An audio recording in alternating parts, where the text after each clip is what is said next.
சமூக நலனில் அக்கறை கொள்ளும்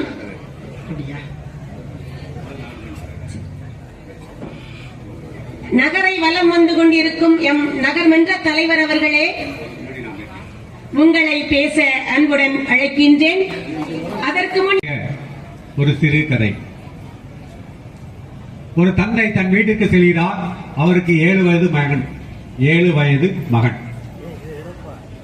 வரும்போது மகனை தேடுகிறார். அவர்களே, திரு என் ராதாகிருஷ்ணன் அவர்களே, திரு ரமேஷ் அவர்களே, அரசு வழக்கறிஞர் ராமச்சந்திரன் அவர்களே, அறங்காவலர் குழு உறுப்பினர் திரு சண்முகராஜ் அவர்களே, மாமண்ட உறுப்பினர்கள் நகர்மன்ற உறுப்பினர்கள் திரு ஜோஸ்பின் லூர்து மேரி அவர்களே, திரு கனகராஜ் அவர்களே மற்றும் அறங்காவலர் குழு உறுப்பினர் மாவட்ட உறுப்பினர் திருமதி இந்துமதி அவர்களே மற்றும் இந்த நிகழ்ச்சியில் பள்ளியில் பணிபுரிந்து வரும் இருபால ஆசிரியர் பெருமக்களே, ஆசிரியர் அல்லாத அரசு ஊழியர்களே, அதுபோல பத்திரிகை மற்றும் ஊடகத்துறை நண்பர்களே, எங்களோட நிகழ்ச்சி கலந்து கொண்டுள்ள அத்துணை திராவிட முன்னேற்ற கழக செயல் வீரர்களே, அத்துணை விழாவாக இருக்க முடியும் என்று கூறிக்கொண்டு 100 விழா அவ்வளவு பழம்பெரும் பள்ளியா இருக்கு இந்த பள்ளி. அப்படிதானே 100 ஆண்டுகள் கடந்து போயிடுச்சு. இந்த பள்ளி நம்முடைய மாணவர்களின் நலனுக்காக தொடங்கப்பட்டு இன்னைக்கு 100 விழா கொண்டாடுகிறதுனா நம்முடைய முதலமைச்சர் தளபதியார் அவர்கள் இந்த மாதிரி இவ்வளோ பழம்பெருமை வாய்ந்த 100 ஆண்டு வாய்ந்த அந்த பள்ளிகளில் எல்லாம் நிச்சயமாக ஆண்டு விழா எடுக்க வேண்டும், 100 விழா சிறப்பாக கொண்டாடப்பட வேண்டும் என்றுதான் இன்னைக்கு நாங்கள் எல்லாம் வந்திருக்கிறோம்.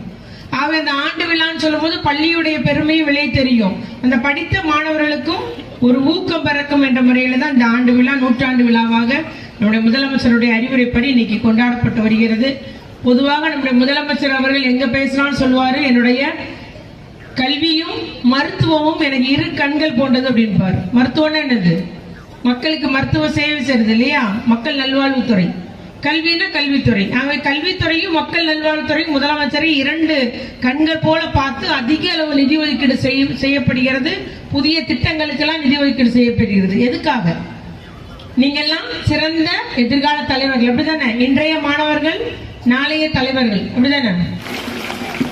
முதலமைச்சர் அவர்கள் அவ்வளவு முயற்சி எடுப்பது எதிர்கால தலைவர்களாகிய மாணவர்களை திறமையானவர்களாக நல்ல தரமான கல்வி வழங்க வேண்டும், திறமையான ஒரு எதிர்கால தலைவர்களை உருவாக்க வேண்டும் என்பதை நோக்கத்தோடு தான் கல்வித்துறைக்கு மட்டும் போன பட்ஜெட்ல கிட்டத்தட்ட 44,000 கோடி ரூபாய் ஒதுக்கீடு செய்யப்பட்டது.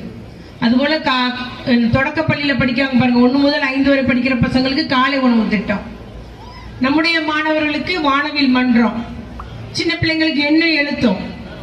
கொரோனால 2 வருஷம் பள்ளிக்கூடத்துக்கே போகாம எல்லாரும் பாஸ் ஆகி வந்தாச்சு இல்லையா? அவங்க எழுத்துக்களை தெரிஞ்சுக்கணும், எண்களை தெரிஞ்சுக்கணும் என்றுதான் அந்த எண்ண எழுத்து திட்டம். வானவில் மன்றம் என்பது சயின்ஸ் எக்ஸ்பெரிமெண்ட்லாம் பிள்ளைங்க பண்ணணும், அதை பத்திய அந்த டெபினிஷன் அது என்ன அதெல்லாம் கத்துக்கணுன்றதுக்காக தான் வானவில் மன்றம். இப்படி ஒவ்வொரு திட்டமாக தந்து நம்மளுடைய திறமையை வளர்ப்பதற்காக முதலமைச்சர் திட்டம் தந்துள்ளார்கள். குறிப்பா அரசு பள்ளியில படிச்ச மாணவர்களுக்கு கல்லூரி படிக்கிறதுக்கு என்ன கொடுத்திருக்காரு முதலமைச்சர்? என்ன திட்டம் தந்திருக்காரு? யாருக்காவது தெரியுமா? 12வது படிக்கும் மாணவர் இருக்கிறீங்களா?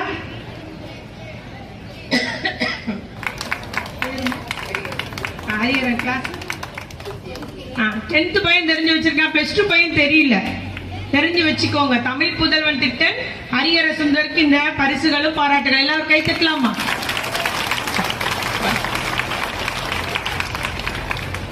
தமிழ் புதல்வன் திட்டம் நீ எந்த கல்லூரினாலும் படிக்கலாம், பாலிடெக்னிக் படிக்கலாம், ITI படிக்கலாம், அரசு கல்லூரி படிக்கலாம், பொறியாளர் படிக்கலாம், மருத்துவம் படிக்கலாம், அக்ரிகல்ச்சர் படிக்கலாம், என்னன்னாலும் படிக்கலாம். உங்களுக்கு படிப்பு செலவுக்குன்ட்டு மாசம் 1000 ரூபாய் அரசுல இருந்து உங்களுக்கு பணம் உங்களுடைய வங்கி கணக்கிலே வர வைக்கப்படும். அதுதான் தமிழ் புதல்வன் திட்டம்.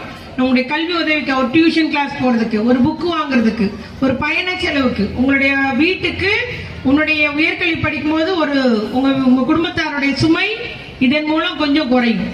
மாசம் 1000 ரூபாய் வங்கி கணக்கில் வரதுல உனக்கு உபயோகமா இருக்கும். அப்படிதான் +2 படிக்கிறவங்க. அதனால பிள்ளைங்களை இன்னைக்கு பள்ளி கல்வி வரைக்கும் படிக்க வச்சிருக்காரு. நாம் உயர்கல்வி கொண்டு போகணும். எல்லா அரசு பள்ளி மாணவர்களையும், அரசு உதவி பெறும் மாணவர்களையும் உயர்கல்வி கல்லூரி கல்வி படிக்க வைக்கணுன்றதுக்காக தான் அந்த தமிழ் புதல்வன் திட்டம். பெண்களுக்கு புதுமை பெண் திட்டம் இருக்குது, நம்ம பசங்களுக்கு என்னது தமிழ் புதல்வன் திட்டம். அதுபோல தமிழ் திறனாய்வு தேர்வு பரீட்சை எழுதி பாஸ் ஆனீங்கன்னா உங்களுக்கு படிப்பு செலவுக்கு மாசம் 1000 ரூபாய் வரும். தமிழ் முதலமைச்சர் திறனறிவு தேர்வு எழுதினாலும் 1500 ரூபாய் மாசம் கல்வி உதவித்தொகையாக வரும். ஊரக திறனாய்வு தேர்வு, NMMS இப்படியெல்லாம் பரீட்சை எழுதி பாஸ் பண்ணா உங்களுக்கு எல்லாம் உதவித்தொகை மாசம் 1000 ரூபாய் 1500 ரூபாய் வழங்கப்பட்டு வருகிறது. நிச்சயமாக அது உங்களுக்கு மட்டும் இல்ல, உங்களுடைய குடும்பத்தாருக்குமே உங்க கல்விக்கு உதவக்கூடிய ஒரு உதவியாக இருக்கும் என்பது என்ற ஒரு ஐயப்பாடும் இல்லை என்று கூறிக்கொண்டு, அதுபோல 7.5% இடஒதுக்கீடு அளித்துள்ளார் நம்முடைய முதலமைச்சர் அவர்கள். எல்லாத்துலயும் அக்ரிகல்ச்சர், இன்ஜினியரிங் என்ன கோர்ஸ் நீ படிச்சாலும் அதுல 7.5% யாருக்கு இடஒதுக்கீடு? அரசில் உள்ள கிராமப்புற மாணவர்கள், அரசு மாணவர்களுக்கு, அரசு பள்ளி மாணவர்களுக்கு இடஒதுக்கீடு அளிக்கப்பட்டது. அதனால நீ படிச்சு முடிச்சின்னா இங்க எல்லாம் அப்ளை பண்ணி உனக்கு எந்த கோர்ஸ் படிக்கணுமோ உனக்குன்னு இடஒதுக்கீடு இருக்கு, அதுலயும் சேர்ந்து படிக்கலாம். சேர்ந்த உடனே என்னதுக்கு அப்ளை பண்ணணும்? தமிழ் புதல்வன் திட்டத்துக்கு கல்லூரி மூலமே விண்ணப்பிச்சீங்கன்னா உங்களுக்கு ரூபாய் வரும். ஆகவே மாணவர்கள் எல்லாம் நம்மள அழியா சொத்துன்றது கல்விதான். நீ படிச்சதை யாரும் உன்கிட்ட பிடுங்க முடியாது. நல்ல முறையில படி, அறிவாற்றலா வளர்த்துக்கோங்க, சிறந்த அறிவுள்ளவங்களா இருக்கணும். சிறந்த சான்றோனா இருக்கும்போதுதான் தாய் அதை விட மகிழ்ச்சியான நாள் இல்லை. அதனால பெற்றோர்களுக்கு நீங்கள் உதவியா இருக்கணும். பெற்றோர்களை பாதுகாப்பது உங்களுடைய கடமை, முதியோரை பாதுகாப்பது உங்களுடைய கடமை. மூத்தோர் சொல் கேட்டு நடங்க, நல்ல முறையில படிங்க, பாடத்தை புக்கு ஃபுல்லா வாசிங்க. இல்ல 35 மார்க் போதும் நினைக்காதீங்க தயவுசெய்து, சரிங்களா? கற்க கசடர்னு சொல்றதே நம்ம அறிவாற்றல் வளர்த்துக் கொள்றதுதான். முழு புக்கையும் படிச்சு நல்ல மதிப்பெண் முக்கியம் இல்ல, நல்ல அறிவாளியாக நீங்க வர வேண்டும். நல்ல உயர்கல்வி படிங்க, நல்ல சிறந்த ஒரு இந்திய குடிமகனாக, சிறந்த ஒரு தமிழனாக நீங்கள் அத்துணை பேர் உருவாக வேண்டும் என்ற இந்த நூற்றாண்டு விழாவில் நம்முடைய மாணாக்கரை வாழ்த்த விரும்புகிறேன். ஆசிரியர்கள் நிச்சயமாக, ஆசிரியர்கள் தான் பிள்ளைங்களை என்ன பண்றாங்க, பக்குவப்படுத்துறதே அப்படிதான். ஒரு கர்ச்சீப்பு எப்படி உபயோகப்படுத்தணும் இல்லையா? 5ஆம் கிளாஸ் பிள்ளை 3ஆம் கிளாஸ் பிள்ளை எப்படி மூக்கு பிடிக்கணும்னு சொல்லி கொடுக்கறது ஆசிரியர் தான்.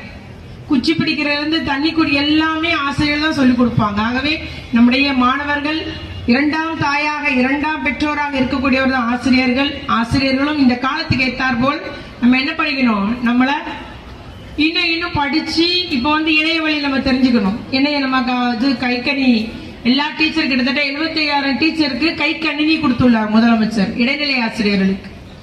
அதே போல நம்முடைய ஆசிரியர் மக்களுக்கு நம்ம பாத்தீங்கன்னா இந்த தடவை அரசு பள்ளிகளில் கட்டிடங்கள் கட்டப்படுகிறது, எல்லா ஒரு இன்ஃப்ராஸ்ட்ரக்சர் பண்ணி கொடுக்கப்படுகிறது, இணைய வசதி செஞ்சு கொடுத்துருக்காங்க. இவ்வாறு அடிப்படை வசதிகள் இன்னும் நம்ம தரமான கல்வியை ஸ்மார்ட் போர்டு கல்வி எல்லா வகுப்பிலும் வைக்கப்பட்டிருக்கு தொடக்க கல்வியில.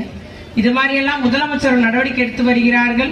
நம்ம அரசு ஆசிரியரும் பெற்றோரும் இணைந்து எதிர்காலத்தில் நல்ல ஒரு குடிமகன்களை, நம்முடைய தமிழ் சமுதாய தலைவர்களை உருவாக்கும் என்று கூறிக்கொண்டு அனைவருக்கும் நூற்றாண்டு வாழ்த்துக்களை கூறி அமர்வில் விளையாடிக்கொண்டிருக்கான். உடனே கூப்பிடுகிறார். அவன் இருப்பா, நான் விளையாடி கொண்டு இருக்கிறேன், அப்புறமா சாப்பிடுகிறேன் சொல்கிறான். டேய் 3:30 ஆயிடுச்சு, சீக்கிரம் வா அப்படின்னு சொல்றார். முறை ஆற்றி தருக என உங்கள் சார்பாக வரவேற்கிறேன். நன்றி, வணக்கம். நம்மளுடைய வாவிசி மேல்நிலை